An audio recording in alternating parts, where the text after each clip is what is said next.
Bonjour à toutes et à tous, bienvenue à votre matinale habituelle sur la chaîne des bénis Matin d'Afrique. Je suis très heureuse d'être en votre compagnie pour ce vendredi, donc le début de week-end. Déjà pour vous et nous également, un week-end très très long puisque le lundi, ce sera jour férié ici en Côte d'Ivoire, donc un week-end vraiment long que nous débutons juste à peine puisqu'il n'est que 8 heures pile sur la chaîne des bénis. Nous allons vous permettre de mieux vous installer ou vous servir le petit déjeuner à notre manière avec cette belle plage musicale que vous propose toute l'équipe de Matin d'Afrique. Puis nous revenons sur notre plateau.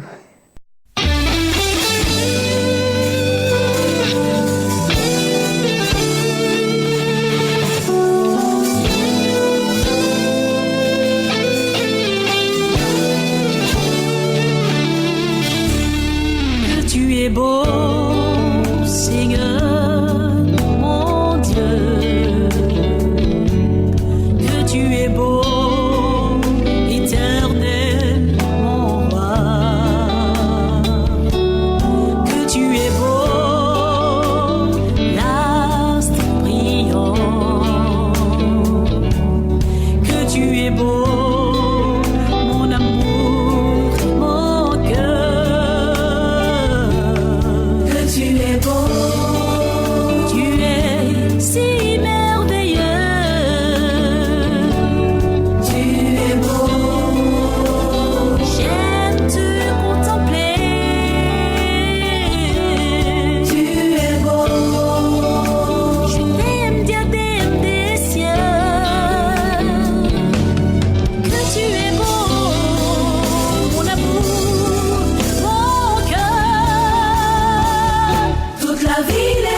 Ce vendredi, en ce début de week-end, je voudrais dédier cette émission à un chef, le chef Eugène Nyamyan, qui s'est mis la corde au cou hier déjà dans les locaux de Béni TV. Un autre marié, je l'avais dit tantôt, l'onction de mariage est déversée ici à Béni TV. C'était Madame Adou, Laure Doué, la maquilleuse, c'était la semaine dernière. Encore hier, un autre mariage a eu lieu et ça a été le mariage du chef Eugène Nyamyan que vous verrez tout à l'heure, juste avant la fin de l'émission. Donc, on lui dédie cette émission du Matin d'Afrique. Et puis, moi, je suis en compagnie, comme chaque vendredi. D'ailleurs, vous aimez cette rubrique-là de Matin d'Afrique, la rubrique où on lit les courriers. Et cela se fait avec le pasteur Bouami Desjustes. Bonjour, pasteur. Bonjour, Ruth.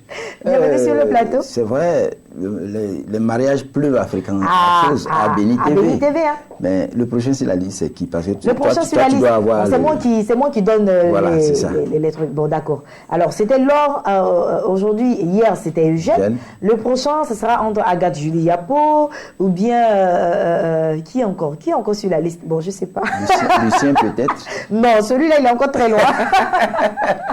Ok, en tout cas, Dieu bénit. Alors, Dieu bénit, en tout cas, c'est Dieu juste pour bénit. rire. Et puis, si vous nous prenez depuis chez vous, on souhaite que ce bonheur-là puisse vous atteindre aussi. Si vous n'êtes pas encore marié, que Dieu se souvienne de vous afin que vous soyez dans un foyer très, très heureux. Pasteur Boisvillé. Voilà, très heureux, être dans un foyer heureux, mais n'empêche que souvent il y a des situations compliquées. Parce que là, après, quand on rentre dans le foyer, voilà, il y a beaucoup de situations aussi les donnes changent plus ou moins, et puis bon, par soit négligence ou mauvaise gestion, on arrive à des situations, mais Dieu est la solution. Amen. La solution et c'est pourquoi nous sommes toujours là aussi, voilà, d'ailleurs, pour ça, aider tous ces couples-là. Donc, il ne faut pas avoir peur d'entrer dans le mariage. Il faut juste... C'est une bonne chose. Le mariage, il faut juste suivre les étapes, c'est-à-dire apprendre à mieux se connaître, et puis se faire suivre par les pasteurs, et puis prendre le temps de bien réfléchir avant de s'engager dans cette relation, parce que, pasteur, on l'a toujours dit ici, c'est deux caractères différents qui se mettent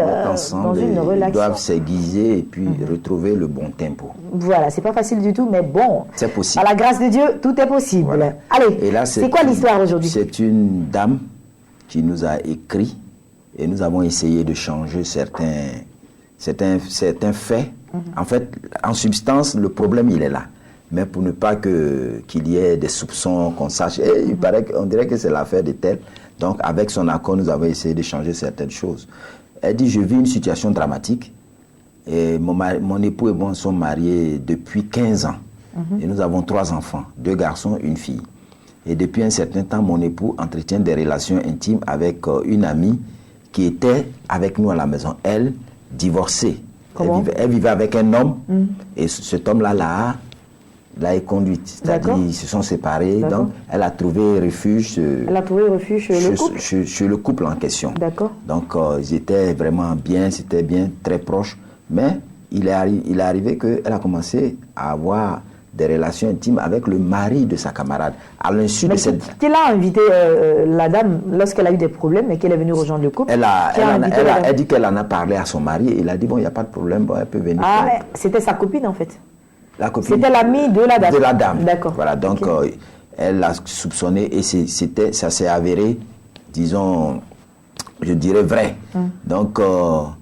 le monsieur entretient et il y a eu des échanges houleux et elle a dû partir. Mais l'homme continue toujours d'entretenir cette relation qui avait commencé plus ou moins dans la maison avec cette dernière. Et il la pousse même un peu plus loin. Et ce n'est un secret pour personne dans la famille de la femme, puisqu'on le sait. Et à la longue, elle se rend compte que cette dame-là est de surcroît une de ses parentes. Soit une cousine, quelque chose comme ça. Et elle dit qu'elle vit souvent des scènes qui déchirent son cœur et qui la poussent souvent à vouloir accomplir le pire, à vouloir, disons, poser un acte vraiment qui va être vraiment délicat pour elle. Elle dit, pasteur, soyez celui qui m'aidera à sortir de cet enfer. Elle appelle ça un enfer. Et c'est véritablement un enfer. Et elle dit, merci de me comprendre. Je crois qu'on la comprend. C'est toute la lettre. Et de l'aider. D'accord. Donc, moi, je vais paraphraser pour nous souhaiter les spectateurs. Waouh, c'est malheureux quand même. Hein. Je vais expliquer terre à terre. Donc là, nous avons le courrier d'une dame qui vit une situation vraiment très douloureuse. Hein. Elle explique qu'elle elle est mariée. Elle est mariée, ce sont des chrétiens. Des chrétiens, un couple chrétien marié. Et elle a une amie qui également vivait avec un homme. Et ce dernier a repudié son épouse. Donc, étant amie à cette dernière, elle est venue trouver refuge dans le foyer de monsieur et madame X qui ont écrit cette lettre. Et toujours habitant dans cette maison, madame X se rend compte que son époux entretient des relations extra-conjugales avec son amie qui est venue retrouver refuge chez elle. Donc, il y a des discussions à la longue et la dame décide de partir. C'est-à-dire la dame qui est venue trouver refuge décide de quitter ce foyer-là. Mais la remarque malheureuse, c'est que son mari n'arrête pas de courir auprès de cette dernière. Justement. Et même hors de la maison, il continue d'entretenir cette relation avec l'ami de son épouse. Et c'est là son pire de jour en jour. Donc elle demande de l'aide. Voilà. Et ça, c'est difficile. Ouais, c'est quand même là se pose le problème des amis du foyer. Pourquoi vous faites ça, même vous les hommes? Franchement, hein? Ça, c'est... Pourquoi vous faites ça? Toujours en train de faire des choses vraiment assez... Donc là se pose le problème les amis du foyer. Quel ami devrions-nous avoir et comment? C'est vrai, c'est nécessaire d'avoir des amis. On va parler d'abord et puis on va revenir au sujet de la dame. C'est nécessaire d'avoir des amis parce qu'avec eux on échange, on peut être en bénédiction à ces amis-là, eux aussi peuvent nous venir en bénédiction, c'est bon. Nous pouvons donner, nous pouvons recevoir. C'est bon d'avoir des amis. Mais il faut, le choix de ces amis doit se faire avec beaucoup de sagesse. Avec beaucoup de sagesse et beaucoup de tact. C'est important d'en avoir, mais chacune, parce que là il s'agit des femmes, chacune devrait vraiment faire attention. Ne pas aller à la va-vite pour se choisir une amie. Parce qu'il y en a qui pensent que, bon, c'est mon ami, il faut que je l'aide. C'est bon, avoir un bon cœur. Mais si cette amitié a un impact sur votre foi, sur votre religion, ou alors sur votre vie familiale, je crois que cette amitié ne vaut pas la peine d'être entretenue. Ça, c'est très important. Et je crois une chose, souvent les femmes, vous les femmes, je vous indexe, vous faites des erreurs graves. Parce qu'on la voit, c'est mon ami intime, c'est mon ami. Donc on l'introduit dans le foyer parce que c'est mon ami, quelqu'un qui a eu des soucis, je l'introduis dans le foyer pour une semaine, 2 semaines, c'est quand même grave. C'est grave. Oui, je suis d'accord avec vous. Et vous partagez avec cet ami intime, je mets entre griffes, des secrets que vous n'avez pas partagés avec votre mari. C'est dangereux. Ça, il ne faut jamais faire ça. Prenez vos stylos et puis écrivez. Ne jamais raconter à une amie, oui, écrivez, ne jamais raconter à une amie des secrets que vous n'avez pas partagés avec, disons, votre mari. Et ne parlez pas des affaires intimes de votre couple à cette amie-là. Même si c'est votre soeur de sang, il ne faut pas le faire. Il ne faut pas le faire parce que on dit bien intime. Ça reste intime, c'est vous deux. Votre soeur n'a rien à voir. On dit l'homme quittera son père et sa mère s'attachera à sa femme. Et ils deviendront une seule chair, on n'a pas dit un groupe. Quel que soit l'ami, parce que là, on a l'habitude de l'entendre, hein, c'est ma meilleure amie, c'est ma meilleure amie, c'est ma meilleure amie, donc parce on lui dit tout finalement. Quand j'ai parlé avec cette femme, en fait, elle est dans ce schéma-là. Tellement elle a eu confiance, et puis bon, et puis ne jamais faire, disons, l'éloge d'une amie devant son mari. Ma camarade là, elle est bien d'elle. C'est toi maintenant qui lui montre en tout cas. Ah oui, tout tu es en train de la pâter. D'attirer son attention. Voilà, écrivez, ne faites jamais l'éloge d'une de vos amies devant votre époux. Parce que ça peut être bien sûr curieux ça peut être un piège de voir, de découvrir ce que vous êtes en train de dire. Parce que ça vient de la bouche de sa femme. Elle a dû apprécier, donc lui il va vouloir s'approcher pour essayer d'apprécier aussi. C'est vrai, on peut apprécier quelqu'un de façon discrète. Ça, ne le faites jamais. Parce que si vous le faites, elle peut être un danger pour votre mari. Parce que la Bible dit dans Proverbe 14, verset 1, la femme sage bâtit son foyer. Mais l'insensé la renverse de ses propres mains. Et souvent, une amie, ça peut être une sœur de sang, votre sœur, même père, même mère. Ça peut être une cousine, c'est-à-dire qui vivait dans un foyer. Et ensuite, on l'a... Pas peut-être un mauvais comportement, ou ça peut être l'homme aussi, elle est partie de son foyer. Elle demande asile chez vous. Il faut faire attention. D'accord. Et puis aussi, c'est vrai ce que vous avez dit avant la petite pause tout à l'heure, chef Yao Kwadjo à la réalisation de cette émission. Ce que vous avez dit tout à l'heure, c'est très très important concernant les relations entre nos amis et nous. Parce que c'est vrai, de même que les hommes s'asseyent pour raconter souvent leurs petites aventures extra-conjugales, de même les filles, les femmes comme nous avons certaines personnes que nous espérons, que nous disons être nos meilleurs amis. On leur compte même comment est-ce qu'on fait l'amour avec nos maris. Ah, mon mari, il est comme ça, il fait très bien l'amour. Mais pendant que tu es en train de lui dire ça, bon, elle s'imagine en même temps, si elle aussi, elle peut être à ta place. Parce que c'est des petites idées comme ça qu'on se balance. Mais toi, tu es certainement naïve, donc tu le fais. Mais elle peut se saisir de ça pour elle aussi commencer à avoir... En le faisant ainsi, vous mettez votre mari en danger. C'est ça, parce que vous dévoilez ses points faibles, ses points sensibles. Ah, mon mari, lui, vraiment... C'est un homme formidable parce que vraiment, il est très fort. Il est très fort, il aime beaucoup le placali. Ah non, ça quand même si on dit qu'on va aime le placali. Vous allez marquer une petite pause. Le pasteur Boisbilé juste reste là sur le plateau. Nous revenons juste après cette toute petite pause musicale. Notez bien, mesdames, hein, il faut commencer à arrêter cette histoire de meilleurs amis et tout ça. Voilà, franchement, ça commence à en faire là, parce que au fur et à mesure, nous recevons des courriers. C'est toujours des meilleurs amis qui ont fait ceci à leurs amis et c'est cela. Il faut commencer à arrêter tout cela. Et puis, mesdames, il faut commencer à être un peu plus lucide. Hein. La naïveté est trop dans la vie de nos sœurs en Christ. Hein. Trop naïve, hein. C'est pas bon du tout. On dit d'aimer tout le monde, mais il faut aussi faire attention et puis savoir discerner avec qui nous devons marcher ou pas. Musique, et puis on revient. La colo Jésus, en moyen à poignard bokosi, allez oui, allez tête poignard, allez adio, ayant on a volé, je suis un canigou, on a volé.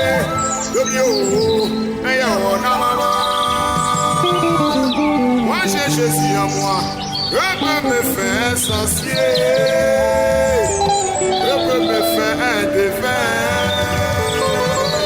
Ils viendront par un chemin, ils fuiront par certains chemins.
Retour sur le plateau et là en antenne nous sommes en train de rigoler un peu. Pasteur Boisbilé, juste nous revenons, on est en train de parler en tout cas des amis, il faut s'en méfier. Et là maintenant que l'erreur est déjà faite, qu'est-ce qu'elle doit faire? Parce que ça a été une erreur de sa part. Un dernier conseil que je voudrais donner, ne croyez jamais. D'accord, allez-y. Ne croyez jamais que votre foyer est trop parfait pour être brisé. Exactement. Ça, il faut s'enlever ça de la tête. Parce que quelqu'un qui a raté son foyer, elle vient chercher quoi chez vous? Il faut faire attention. Il faut souvent, au préalable, chercher la direction du Seigneur avant d'accepter ce genre de choses. Ce n'est pas de la méchanceté, c'est seulement de la prudence.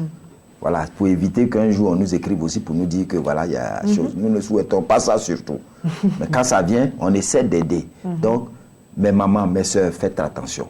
Maintenant, il y a des manières plus polies de refuser. Tu n'es pas obligé de lui dire vraiment je ne veux pas, mais il faut trouver des excuses plus sages pour lui dire qu'il n'y a pas de place à la maison, toutes les chambres sont occupées, vraiment tu souffres, mais voici. De manière plus sage, tu refuses. C'est ça. Tranquillement. Parce que tu vois, nous les hommes, on va vite aux comparaisons. Cet ami va venir, on regarde, elle est un peu plus vous-même aussi, là, vous exagérez. Pardon, laisse-moi parler.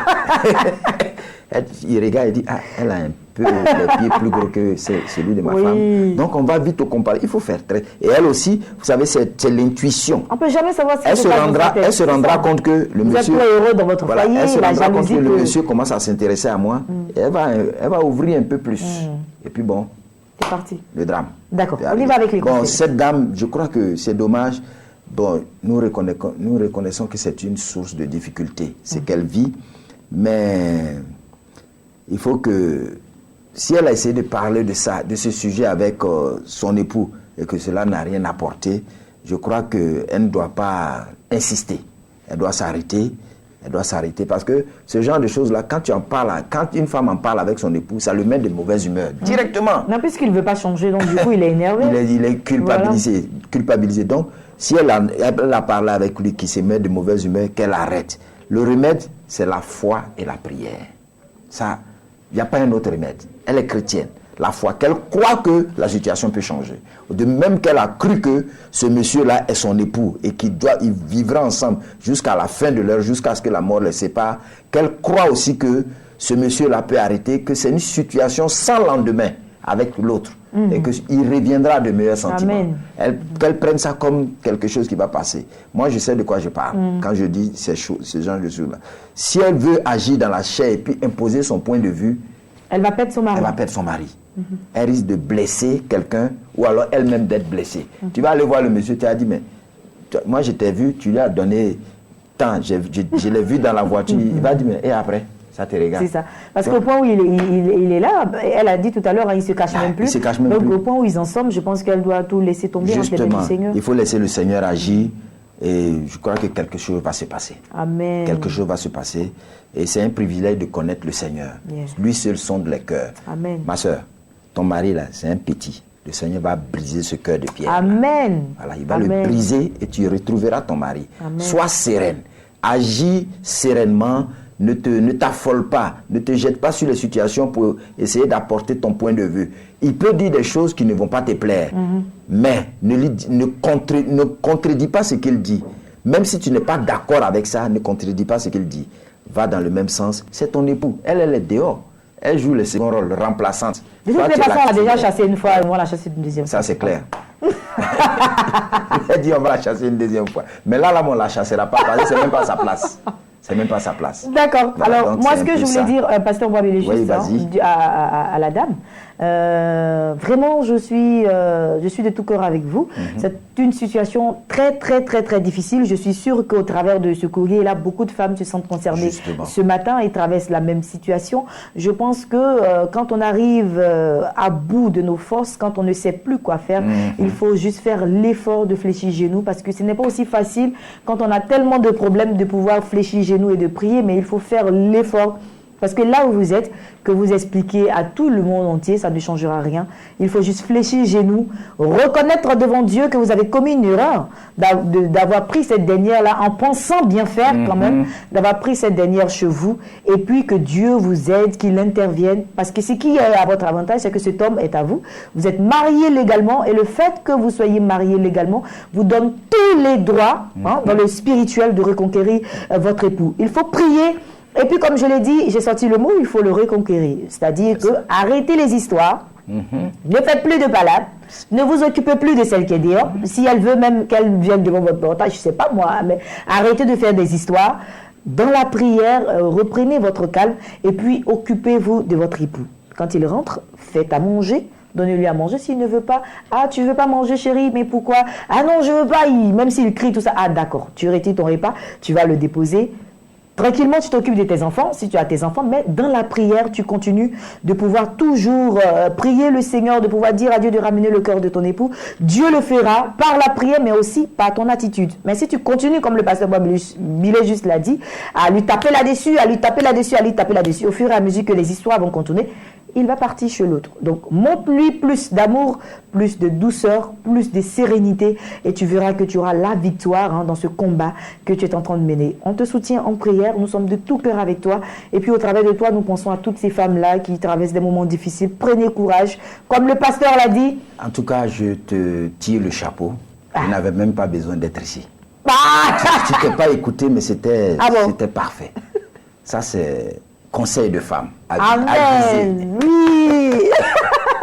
En tout cas, c'était bien dit. Oui, parce que c'est pas facile, pasteur. On est à la place de toutes les femmes. C'est vraiment pas facile. Je t'ai senti partie parce que concernée parce que concerné, ça c'est. Je suis aussi une femme, Oui, comme vous l'avez dit tout à l'heure. Il ne faudrait pas aussi se dire que ton foyer est à l'abri. Donc trop parfait pour être brisé. Tout le monde est exposé. Voilà. Nous tous on prend notre garde. On écoute et on prend nos gardes. Prudencia.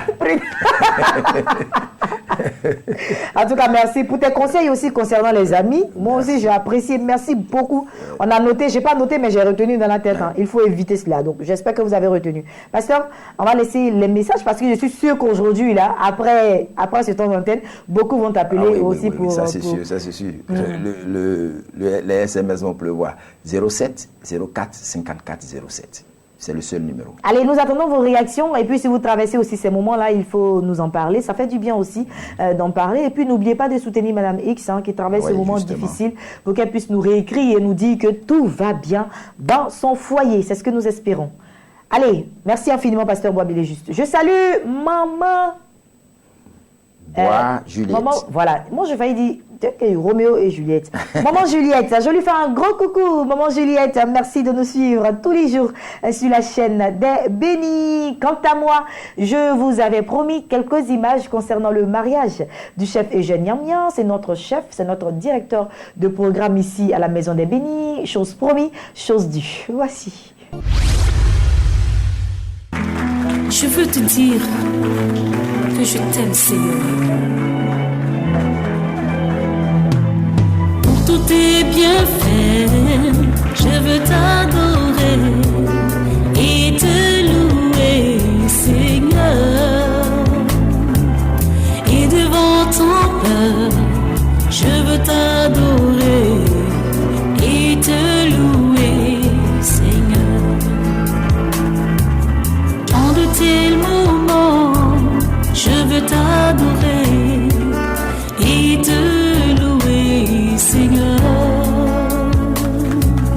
En de tels moments, je veux t'adorer. Après l'accueil de corps,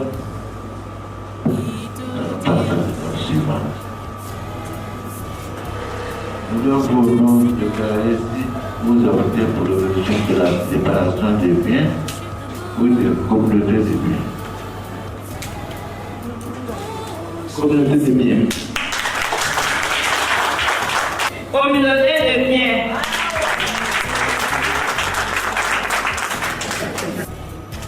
Consentez-vous en prendre pour épouse mademoiselle Fleury présente?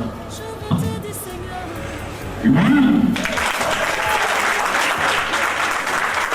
Oui. Au nom de la loi, nous vous déclarons unis par le mariage. Tu es mon espérance, la lumière de mon matin. Je t'aime, ton Seigneur.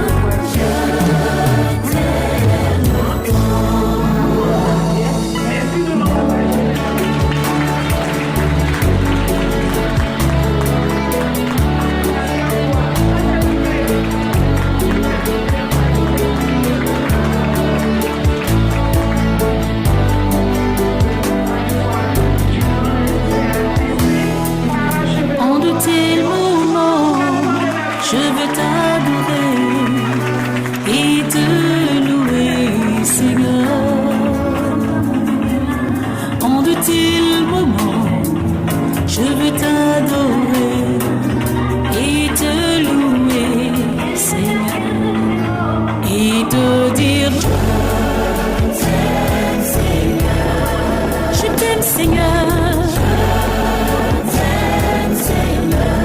Je t'adore. Oh Jésus, je t'aime tant.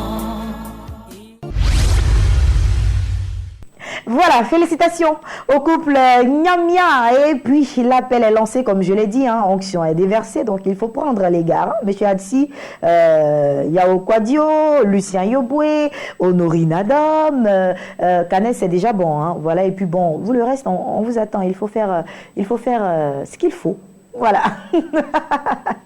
C'est fini pour aujourd'hui. J'ai pris beaucoup de plaisir, comme d'habitude, à être en votre compagnie. Aujourd'hui, vendredi, je vous souhaite un agréable long week-end. Long, parce que nous aurons le lundi de février ici en Côte d'Ivoire. Donc, un très long week-end à vous.